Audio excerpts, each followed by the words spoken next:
Hello everyone, this is Muted Nuts, and today we'll be continuing our beginner-friendly Road to SCP video series. And today we'll be looking at another hack-the-box machine, that is Nibbles.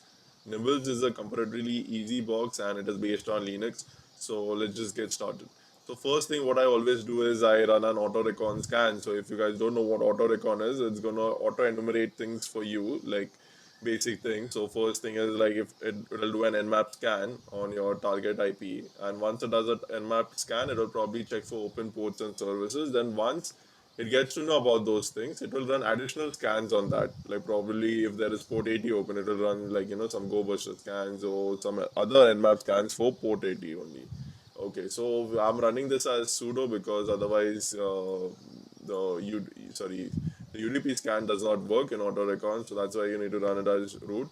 So because I'm running the system as Kali, I'll be using Python 3 over here. I'll be giving the file location name where this is present. Okay, the AutoRecon file is present.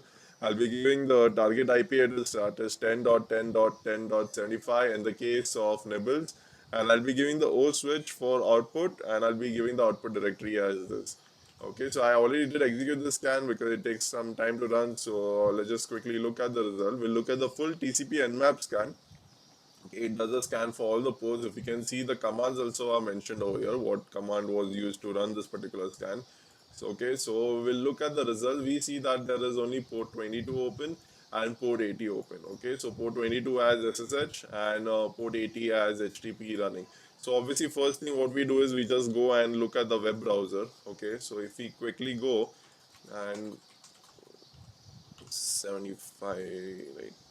Yeah, 75. Okay, so it says hello world. Okay, so what we'll do is there is nothing else as well. So we'll just look at the page source, because always when you see some website or anything web page which comes up first, try and look at the page source, because this is what it looks like. There's some hint over here. It says like there's a directory nibble blog directory. Nothing interesting here. Okay, let's just try it over here though, and let's see if we get anything. Nibble blog. Okay, so we actually come across some other web page over here. Okay, so that's why I always just go into it. Maybe sometimes there are some comments or something present over here. So it's always worth to go and check out the page source. Okay, so we find something present over, we can go and enumerate things over here. Or what we can do is obviously first when we find the web page itself, like without this nibble block, we'll try and run a GoBuster scan over here. Okay, but the GoBuster scan did not give us much useful results. So if you see GoBuster over here, it just gave us the index HTML and the server status, which we cannot access it. Okay, so this is the result which we found. So other thing what we can do is, since now we have a directory present, right? This nibble blog directory is present inside it. We'll try and run a GoBuster scan after it. Okay, so what we'll do, how would we run a GoBuster scan for that directory? We can, okay, before that, I just want to locate the common text file, which we'll be using as a word list. Okay, so okay, this is the one which you're going to use. So we'll just quickly cat it and we'll see. So basically, it's list of directory words. Okay, so like it's like wrap or something word, WML with some Windows, something like that. Some basic directories names are present. So basically, what will happen is if you run a scan now, okay.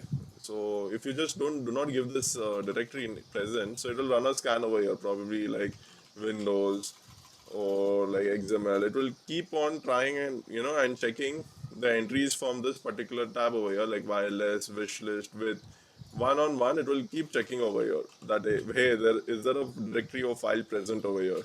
Okay, so it's gonna keep checking that. It's like, hey, does this directory exist? Like the server will respond, no, it does not exist. So it will send a respective response. Okay, HTTP response. So that's how the Go Buster will come to know that hey, this directory is not present. Otherwise, now that will check for like probably nibble block. Okay, so it'll, server will respond, hey, this directory is present. But obviously nibble block is not present in this word list. So that's why we could not find it earlier in this GoBuster scan. So now we'll run another GoBuster scan over here, but not on the the location itself, not on after the target IP, after the nibble directory. So I'll just show you all how to do that. We'll do directory HTTP.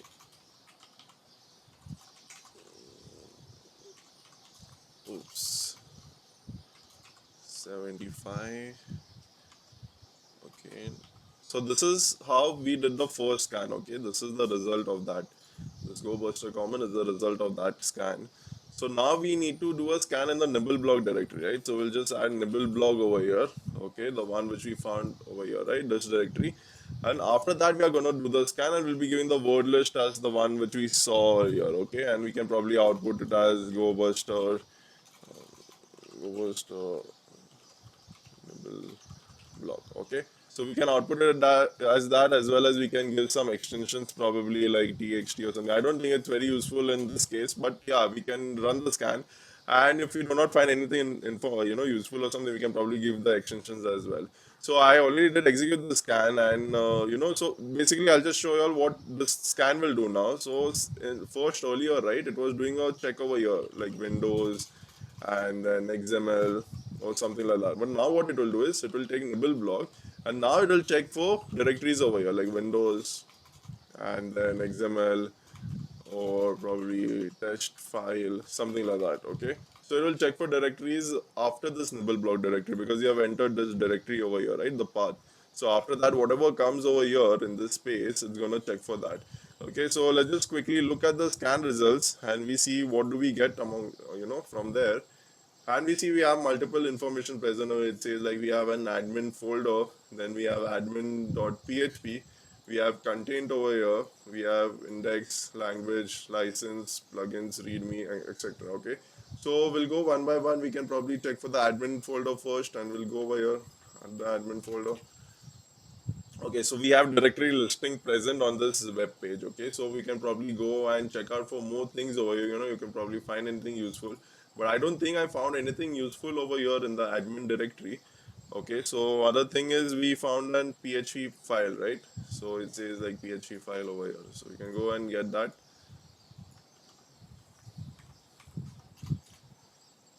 And we come across to a Nibbleblock admin area. So probably that web page's admin login section is over here.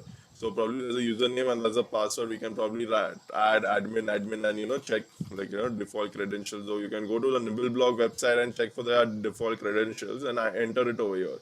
Okay, so that is one thing we can do, but it does not work actually. So, and there is a limit. Okay, so if every for 5 entries we would get blocked if we enter 5 entries wrong.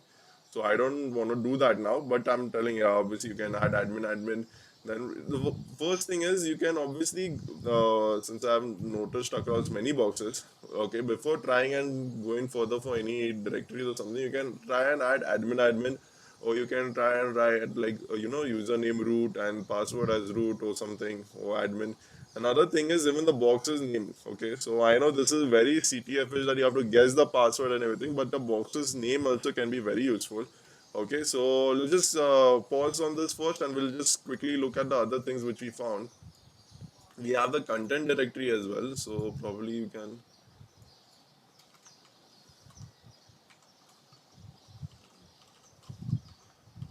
Blog content, okay, and here also it will list us some content over here.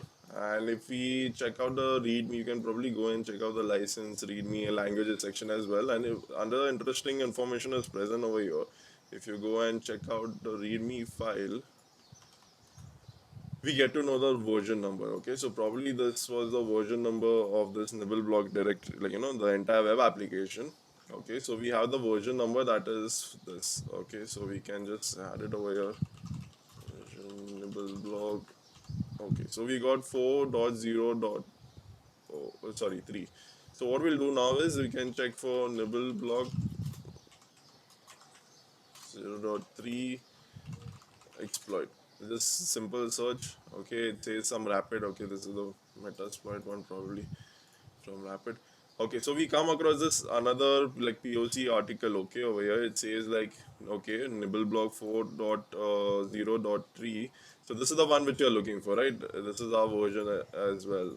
Okay, so it says codename coffee or something. Okay, so it says like vulnerability type command code execution. Okay, it's like remote exploitable. It says yes. Okay, full disclosure something. Okay, you can just go through it, and here comes a POC, and it says that obtain admin credentials first. Okay, and here it says like via phishing or CSRF or something, but we don't have to do that obviously, because we're not trying to hack some other users credentials over here. we are like, some active users. So what we are probably trying to do is just find these credentials now. So this is the admin page. Probably we need the credentials in order for the script to particularly work, I guess, because this is the first step of the POC. Okay, then it says like activate some page, visit over here, and upload a PHP shell, ignore warnings, and probably visit this. Like, okay, now what we'll do is just quick thing.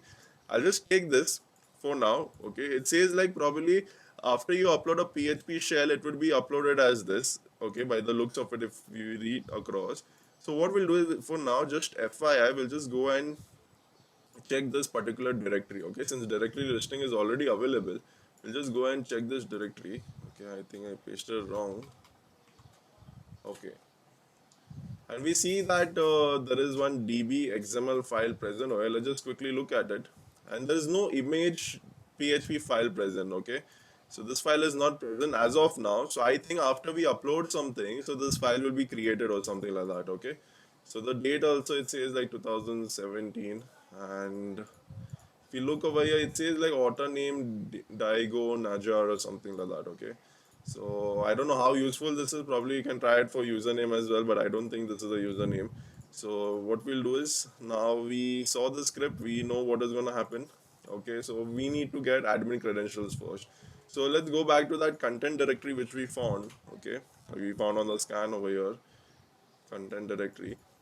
And if we, and since there are multiple directories present, right, the whole application is listed over here. You can go and enumerate things, but it took me some time to find this particular thing. So once we go to content and private, there's a user's XML file present over here. Okay, so just click on that. It says like username admin is present over here. So most likely the username is admin itself. But what would the password be? So I could not find any, plain text password over here, which was the right one for this, admin page. So obviously there was password guessing involved over here, and I myself don't like, that the box should have this password guessing thing, because the password over here is Nibbles. Okay, so it's just the box name, it's Nibbles itself. One thing is, the application is Nibble blog, and we just know the name Nibbles because obviously it's Hack the Box machine, right? That's why we know it. Otherwise, we would not know what the host name is. So how would we get the host name without, trying some command execution or something like that?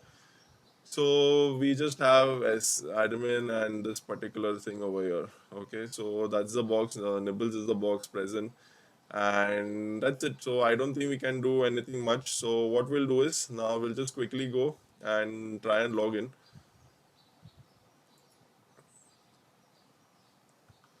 So we are in the system. Okay, like we are in the web application, and we go to settings first, and we see below that the version over here is 4.0.3, the one which was mentioned in the README file. So this exploit is most likely to work over here.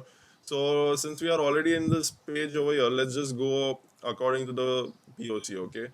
So first thing is obviously it says like you get your credentials. So this part is done. Now it's like activate my image plugin by visiting admin controller plugin, install plugin my image. So probably you can just take this, copy paste. Okay, sometimes you don't find that particular path, right? Since the application would be very big, so you guys have to go and enumerate things, like find out where things are. So you can just do this admin PHP controller, and we come over here. So it says like probably just click on plugin maybe. So we get that plugin action, and so okay, it redirected us to something else. But obviously we see the my image plugin over here, right? It mentions that you have to go my image plugin, so you have to activate it. So you have to go over here, try to configure the my image plugin, and we are over here, right? So I think we reached that my image plugin thing. Okay, so that's what we are at, the URL controller action install login my plugin.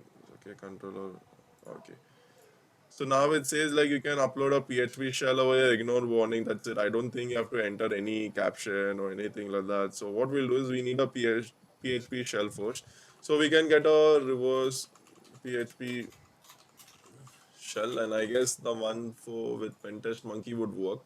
So you can get it on from GitHub, and you can just git clone this thing. Okay, take this and go to your directory, get clone, and do this. So we will get our shell over there. So I've already downloaded it. So we'll just go to exploit. Okay, so we have a reverse PHP present. So let's just go and look at it. So this is the file which will come, okay, once we download it. So this is the exact file. This file actually we need reverse PHP. So this is the exact same content, and only thing you have to change over here is this, because it actually tells you as well, like, it's very beginner friendly. It tells you that, hey, you know what, change this particular IP and change this port. This is your local host IP address as well as your local port number. That is your Kali machine's IP address and Kali machine's port number from wherever you're using the system, the attack machine, in short. Okay, so we'll look at this and we can see. So my IP address is obviously this 14.10.10.14.20, and we can give the port probably as 4444. Sorry. Okay, so this is done. Okay, we have the IP address, we have the port. Okay, and we don't have to change anything. So okay, so we can probably add bash as well over here, but we are not sure that bash is present or not in the system, because earlier versions did not have bash for some reason. So let's just play it safe, keep it as it itself. Probably later we can upgrade it, right? Okay, so we'll leave this as it is. So now what we'll do, we have the file present over here. We'll do lsla. We'll just give permissions over here, which say like 777 and reverse PHP. Okay, so we have the permissions present. Now what we'll do is we'll try and get a reverse shell. So probably we have to upload this first, right? Okay, so we'll just go. I don't think we had to give permission because we're not executing it directly. So just go over here, go to exploit reverse PHP. Okay, so this is the file which we are trying to save. So we'll just do save changes. It gives us few errors, right? And on the web page it says like, ignore the warnings. Okay, some few warnings are come, ignore it. Not errors, but warnings. Okay, so then it says like, hey, you know what, visit this. So I think this is the earlier directory where we had gone, right? So instead of pasting the entire directory first, we'll just try and check out that is some file created on over there. So we'll take this, probably go over here.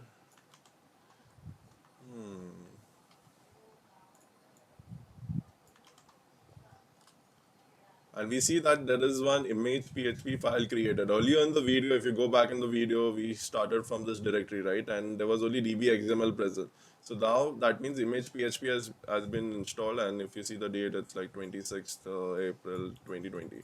Okay, so this has been, present over here. So our file has been successfully uploaded. Now the thing is obviously why PHP file. Firstly, they have obviously mentioned PHP over here. Another thing is admin PHP, right? So we know that PHP is running over here. Okay, even in the README file it mentions that you have to have PHP running or something, because this whole application is based on PHP. Okay, so now what we'll do is we'll try and get our netcat listener on port 444. Okay, we'll try and execute that file obviously. So we'll just try and click it, or you can probably just add that image PHP over here. Okay, so let's see what happens. So we loaded it and we already got our shell. Okay, so this after guessing the credentials obviously and getting the username and obviously guessing the credentials, so this is the part where we come, and it's very easy, it looks like. So if we do who am I, and we are in as Nibbler, and we go to cd home, SLA cd Nibbler. Okay, and we get our user text over here in Nibbler folder. We can very well read it because the owner is Nibbler and same group as well. Okay, so now what we do is we got user flag, right? So we got the user text now. Now we have to obviously escalate our privileges. So first thing, obviously, what I do is I check uname A. Okay, so you can probably check for any kernel lecture, but I would avoid that during this OSCP series. So other thing is I'll check for sudo L. So this is the one thing which I always check for, that sudo L, that do we have any sudo write permissions or something we can do. So it takes time for sudo L over here, because I think there's some error of resolving the host name or something like that. I don't know. So just wait for some time so that sudo L actually responds correctly.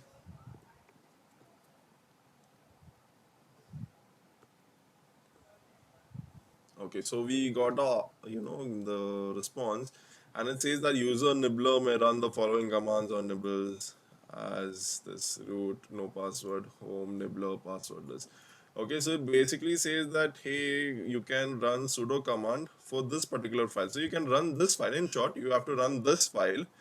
Okay, what this entire thing means that you can run this particular file present inside home nibbler personal stuff directory only. Okay, you have to have some file present inside. So now, and we are inside nibbler, right? And inside nibbler, once we came inside nibbler over here in the nibbler directory, we did lsla to list out our directories and hidden files. So we cannot find any personal directory over here. It's a directory, not a file. Don't consider this file.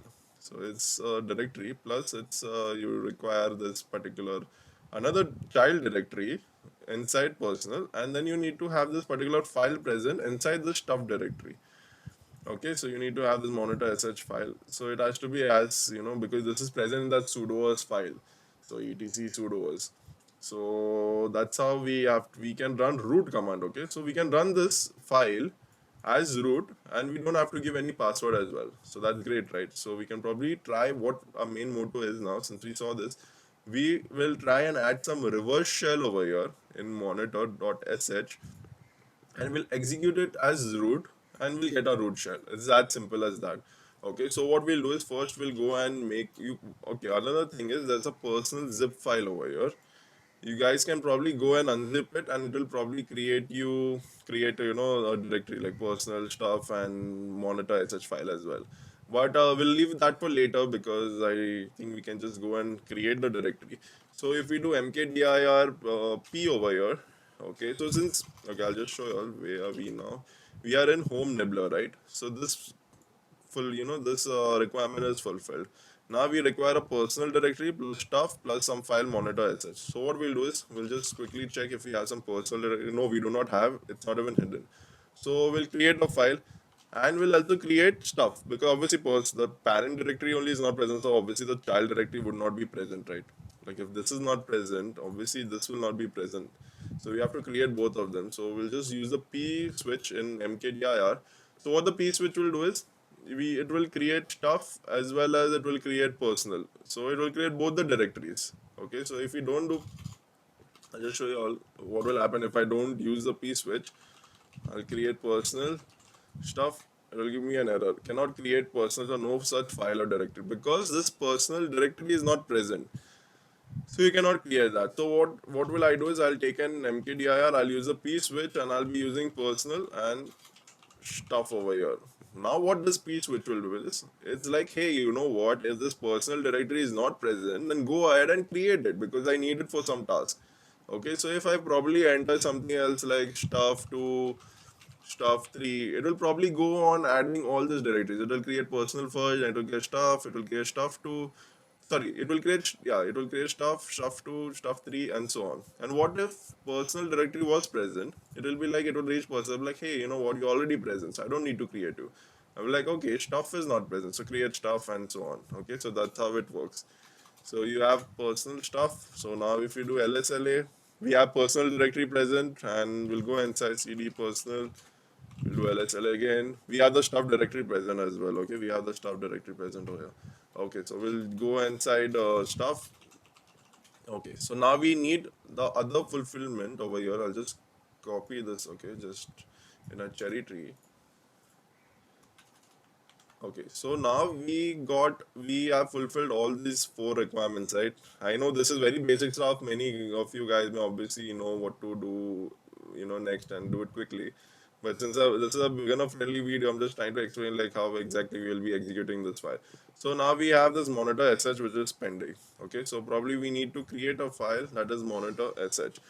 So what we'll do first thing is I'll try and check what all things we have in our system first. Okay, we can first, okay, we can just, okay, we'll leave like that aside. Okay, we'll try and see what all we have present so that we can have a reverse shell. So we need to add some reverse shell, right, to that monitor sh file. Okay, to this file we need to add some reverse shell. So first what I'll do is I'll just quickly go, we'll go to pentest monkey. Okay, so there's an option of bash. Okay, so probably we can use bash over here. Bash shell we can use, or there's an option of perl. We can use a perl reverse shell or python or php probably, or Ruby, Netcat. Okay, so what we'll do is first thing we'll just check what all we have. You can check for the more common ones first. Python. If we have a Python, it says we do not have Python. Okay, so we need to use a which Python command. Then it will show that which directory that Python is present. If it does not show anything, that means Python is not present over here. Then we'll do which Perl. It says user bin Perl. That means Perl is present. Okay, so now we'll do which Netcat. And it says Netcat also is present. Okay, so we have two things which we can use. We can use Perl, we can use Netcat itself. So what we'll do is we'll try and use Perl first. Okay, so for that I'll just show you all. So we'll take this, copy it. Okay, we'll copy it on our. Okay, we'll just create a file first. Oh, Perl.sh. Okay, monitor.sh. Sorry. Okay, so first what we need is, since it's an sh file, you can probably add any this. Okay, it's not necessary that you have to add only sh. But for now, since the file name is sh, so that you don't get confused, we'll create a shell like a sh file. Okay, so that we need to execute it sh. So I enter this and enter bin and enter sh. So if you want to know the location of this, obviously it will be bin sh. If you do which sh, it will show you bin sh, right? So this is what we'll use. We'll use bin sh, okay, and we'll paste the entire command over here. Why? Because this command, one-liner commands, right? It is made to execute it over here. I'll just show you all how it works. So if we have this one-liner command, you can probably just modify this 10, 14, 20. Now we'll enter 5555. Okay, one thing is we'll just take this, copy it, and we'll try and run it over here, because anytime when you're putting it into a file, if you can try and test it before putting it into a file, we can probably, that would be make much sense. So we'll just start an nvlp 5555. See, this is not going to give us the root flag now, obviously. I'm just trying to show we'll get the nibbler shell only over here, but we'll just see if this particularly works or not using Perl. Okay, so if I add this, I add enter, and we got a shell over here, but that is obviously nibbler shell because we have not used any sudo command or something. So it says who am I, nibbler. So this is just for testing. Okay, we saw that. Okay, now we can use Perl over here. We can probably add that to this sh file. Okay, so probably we can use a wget command over here, and we can probably add that file. So this file is present. Let's just save it. That's it, monitor sh, and we'll be using chmod as well. Go back, cd exploit. Okay, we'll chmod it 777 monitor sh. Okay, okay, so now we have this file present. We'll use the wget command. Obviously we'll check if wget is present or no, because recently we did a box, wget was not present, I guess. Okay, so we have wget present over here as well. So what we'll do is we'll do wget. Wget is basically will try and host a HTTP server. So first we'll do that. Python 3 m HTTP server. Okay, so now we are hosting probably a HTTP server over here. Okay, it's very basic HTTP server, and we are also hosting the file that is monitor.sh. So we are hosting a HTTP server on port 8000, and what we'll do is we'll use a wget command from nibbler, and we'll be like, hey, give me this file monitor.sh. Okay, and you'll be like, okay, fine, take this particular file and save it over here. So that's what we are going to do. So we'll be using wget. We'll be giving the attack machine's IP address, that is Kali IP address, that is 10.10.14.20. Okay, we'll be giving the port number, because we are running this on port 8000. We can run it on any port you want. So I'll just use 8000. We'll be giving the file name now, which file we need. So we'll be giving this because we are in the same directory, right, over here. So we'll be giving this file name. That's it. We can give that, and we can obviously give the output directory as well, where you want to save it or what file you want to save it as. But I've already renamed the file to that, and I'm already present in this, the stuff directory, right? I'm already in cd stuff. So I just use this itself, like I would not do anything. So we'll see the directory. We are in this, condition is fulfilled. Other thing is we'll do lsla. We have a monitor.sh file present. We'll give the permission over here, that is 777 and monitor sh to execute. And now if we check the permission, it will be like we get the x as well, right? Over here. Okay, so now this is done. We'll close this. We do not need this for now. So we'll just close this. We'll try and uh, start up a netcat listener on port 555 now. And now what we'll do is we'll use sudo, okay, and we'll use this entire command, this entire thing, because we can run this as sudo.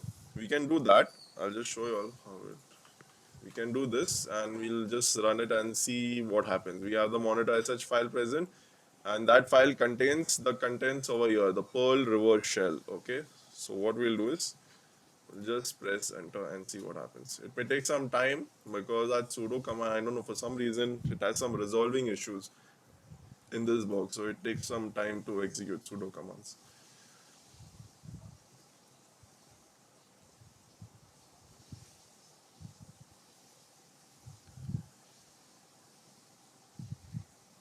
And we have a shell over here, and we see, do mi, we are in the system as root. So obviously we can go to our root directory, do lsla, and we have a root text. Obviously we can read it because we are root over here. Okay, so this is how we got up using the Perl shell. Okay, so I'll just quickly show you all other ways how to do it. Now instead of, another thing is, instead of writing the entire sudo this command, we can probably just add sudo, since we're already in the directory, right? We already fulfill this requirement over here, still stuff. We fulfill this. We are already present. If monitor sh file was present in this personal directory, right? It was present over here. It was not present inside stuff child directory. It would not work. So what I am trying to do is, instead of writing the entire this, you can just write sudo monitor.sh. That's it. Because we already in this, we did the current working directory, right? pwd. So we are over here in this directory, stuff directory. We use sudo monitor sh. We press enter. It'll take some time, I know.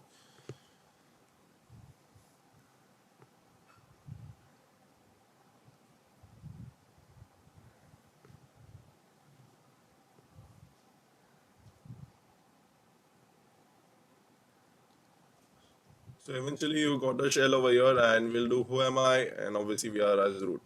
So now another thing what I want to show you all is that, okay, I'll just close this for now. What we can do, we can probably just try, instead of sending a reverse shell, we can have a shell inside a shell. Okay, so I'm just trying to tell you, now we are running a sh shell, right? This is an sh shell. Okay, so if you do help as well, it says like bin sh, it's giving some error that help not found. So we have an sh shell. We do not have a bash shell. Okay, so sh and bash are different. Bash is like the upgraded version of sh or something like that. It has multiple, not upgraded, but it has more functionality and everything. So we can probably just check if we have bash over here. We'll do which bash. It's like, hey, we have bin bash. Okay, so what I want to do is, I have this sh shell present, right? So I'll just quickly.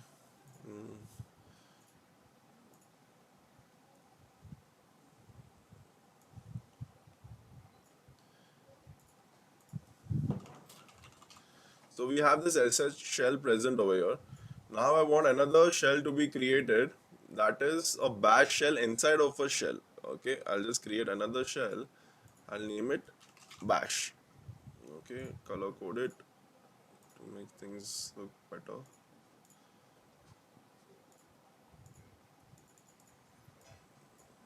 For some reason this color is not getting picked. I don't know why. Okay, so in short, it's like sh. Just, okay, bash. So we have a sh shell, we have a bash over here. We want to create a shell within a shell, okay? So if we go over here, we'll just enter bash over here and see what happens. And we do who am I? It is giving us a response, okay? And we just write help over here. Okay, obviously this gave us the help command, but just write anything else. It will be like bash line 3 hd command not found. So that means we are in over here as bash, right? We are using it as bash. So we'll just exit this. Okay, and now we are like in the shell. Okay, so we got inside the bash shell, and then again we exited out. So we discarded this. So we can use that to, add our to this monitor sh. So what we'll do is lsla monitor sh. We have this file present over here, right? we probably don't need it, so we can either delete it or overwrite it. So probably just try and delete it first. Monitor sh. So we deleted that file, we don't need it. Now what we'll do is we'll echo and we'll be giving the first line over here, that has been sh. Okay, because this is the one which you're looking for, right? So first line, if I'm echoing something, first line, I want to create a file with only this thing present. So I'll tell you how it will look like. Okay, I'll just delete this. So the file, when I create it, it will look like something like this. Okay, so if I do echo and I give a name, like I convert it into a file, like the data which is present over here, so it will echo this request first. So this command's output will be only this thing. Okay, it will only look like this. I'll just show you all quickly. So if we do echo this particular command, only this we get, right? So we need only this to enter into our monitor sh. Okay, so now we have that, and now what we'll do, we'll take echo, we'll obviously write this bin sh. Okay, we have that, and then probably we can save it to a file name monitor sh. Okay, so we have that. We'll do lsla. We have already created the file again. We had deleted over here, right? We had the file over here, we deleted it, and now we have it again. So we'll just do cat and monitor sh and see if the contents are present, and see we already have those contents present over there. So the first line is successful. Now what we'll do, we'll add another line, that is bash only. Because earlier when if I scroll on top, we added we found bash, right? So I added bash and then I found another bash shell, right? So once I added bash in the command prompt, I got another child shell of bash, right? Or shell within a shell.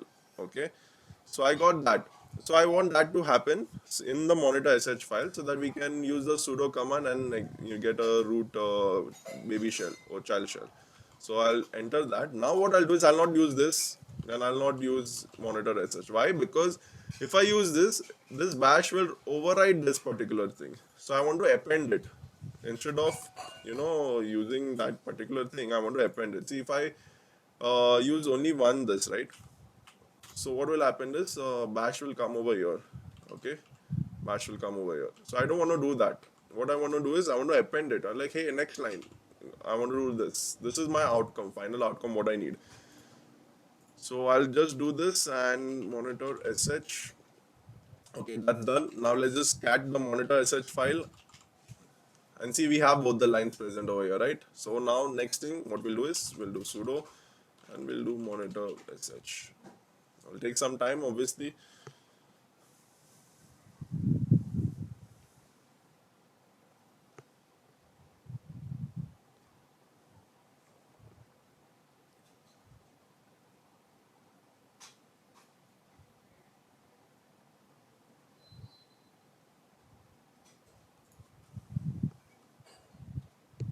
Okay, for some reason it did not let us execute. Okay, yeah, because we did not give the permissions. Okay, so this is a prime example that you have to give the permission, or for some reason it did not let us execute even as root. So now it will obviously give us the value. Okay. So see, the permission over here was only read write. I know if you run it as root still, but it was not letting us. It says command not found. It thinks it's a command or something like that. So now it will execute. Since we gave the permission 777, that is read, write, execute. Read 4, write 2, and execute 1.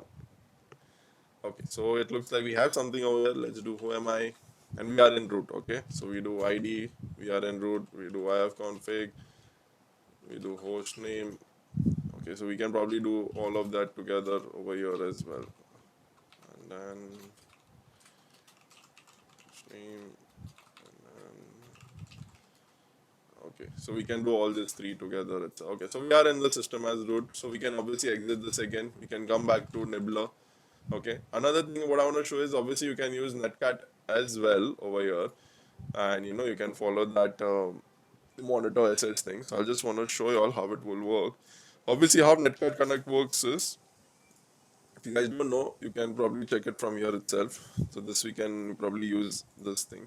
So we can do netcat nv, we can use the port 20 port 555, and then we'll be giving the E switch for, and we'll be giving the bin sh shell, or we can even give bin bash. So we'll just give bin sh for now and see what happens. It says like invalid option E, so we do not have this E option thing. Okay, so what we need to do is we need to use the other netcat version, that is this. So let's just copy it, take it to a cherry tree probably to edit. We'll enter the this 20 5555. We'll take this, copy it, and now what, we'll paste it again over here. Okay, I did not change anything, I just changed the IP, sorry, attack machine's IP address and the port number, that's it, nothing else. And once I run it, I get a shell over here. Who am I? So I'm obviously still as Nibbler only, but we can add this particular line in place in that file, right? In this file, which we are creating monitor sh file, inside that directory, we can add this particular line over here. Okay, not in our attack machine, obviously in the target machine over there. So we can add that line. So this is just one way I want to show you all that, you know, if the E option is present, we can probably use this other command RP, this, sorry, remove and all everything. Okay, so we close the shell again. And another important thing, what I want to tell you all is that irrespective of the name of the file, right? The name of the file over here, if you do lsla, you require a monitor.sh file. So that does not mean you can only run sh files over here. Okay, so what I'm trying to tell you all is, so I'll just show you all which Perl, we'll just use Perl over here, user bin Perl, right? I can take this, I can use user bin Perl over here. Okay, so I'll use user bin Perl. Obviously, I'll be giving this for the environment to be used, and I'll be removing this as well. I'll be taking the Perl script, and we do not need this Perl and E obviously because that is being used if we use it in Bash or Shell. So we are executing this file itself. So we just need this. We obviously do not need that semicolon as well. So not semicolon, inverted comma, single inverted. Okay. So we'll copy it. You can leave it in one line itself. Otherwise, you can go and do things. You can obviously just put your IP address over. Don't forget that attack machine's IP address, not the target machine. And you put the port number, that is 5555. Okay, save it as monitor sh. We saved it as monitor sh, but the file actually is user bin Perl is gonna call that. So what we'll do now is obviously I think we have given the permissions. So we'll do wget. We'll remove this file first, monitor sh, which is present already. Now it is not present. So now we'll do wget 10.10.14.20, and obviously we'll have to start our Python HTTP server. Okay, because we need to get this file monitor sh file from here to here, right? So okay, so we'll give the port 1000 monitor sh. Okay, just do this. LSL will give chmod 777 monitor sh because we don't want to make the same mistake again. And close this, give the port, go on top. And so I closed the Python server right over here, and I started the netcat listener. So now what we'll do is we'll do sudo monitor sh.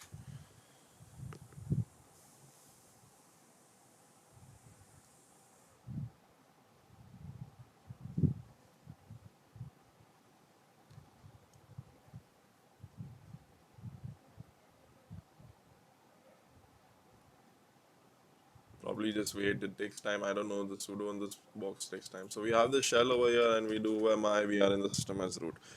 Okay, so this is what I just wanted to show you all. I know it's very simple. The privilege escalation like was really easy. You have to modify things in the monitor sh. I just want to show in this thing that even though the extension is sh, that does not mean you need to create an sh file only, because the path itself it's not given. Okay, if there was like probably if they gave something like no password and you can only use like user bin Perl, that means you can use only Perl files. Okay, but over here only that name of that particular file has to be present, right? Only this name has to be present. But inside that, obviously, you can modify it as this. You can add the environment of Perl where which this we got it from which Perl. We did which Perl and we got it, right?